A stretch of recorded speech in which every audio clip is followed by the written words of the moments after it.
प्रवीण गायकवाड यांना मारण्याचा कट होता। आमदार रोहित पवार यांचा हा गंभीर आरोप।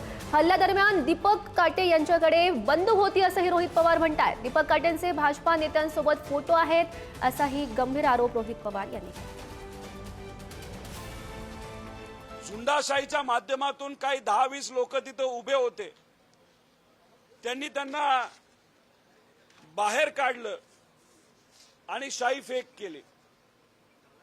प्रवीण दादा लढणारे आहेत, घाबरणारे नाहीत, ते साईडला जाऊन थांबले। या झुंडाशाहीच्या लोकांनी, या दीपक काटेली, या भाजपच्या कार्यकर्त्यांनी, पदाधिकाऱ्यांनी प्रवीण दादांना परत एकदा रस्त्यावर आणलं। परत कुठेतरी त्यांना कदाचित आपल्याला म्हणावं लागेल, हा त्यांना मारण्याचा कट होता। मला असं वाटतं या प्रश्नाचं उत्तर तुमची जी विधान भवनमध्ये टीम आहे ना, त्यांना आदरणीय माननीय मुख्यमंत्र्यांना विचारायला सांगा, कारण का त्यांच्याकडे होम मिनिस्ट्री आहे, त्यांना रिपोर्ट असेल आणि तो कुठल्या पक्षात आहे, ते भारतीय जनता पक्षाचे 10 कोटी का काहीतरी मेंबर्स आहेत तर त्या डेटाबेसमधून कळेल ते आहेत का नाही आहेत।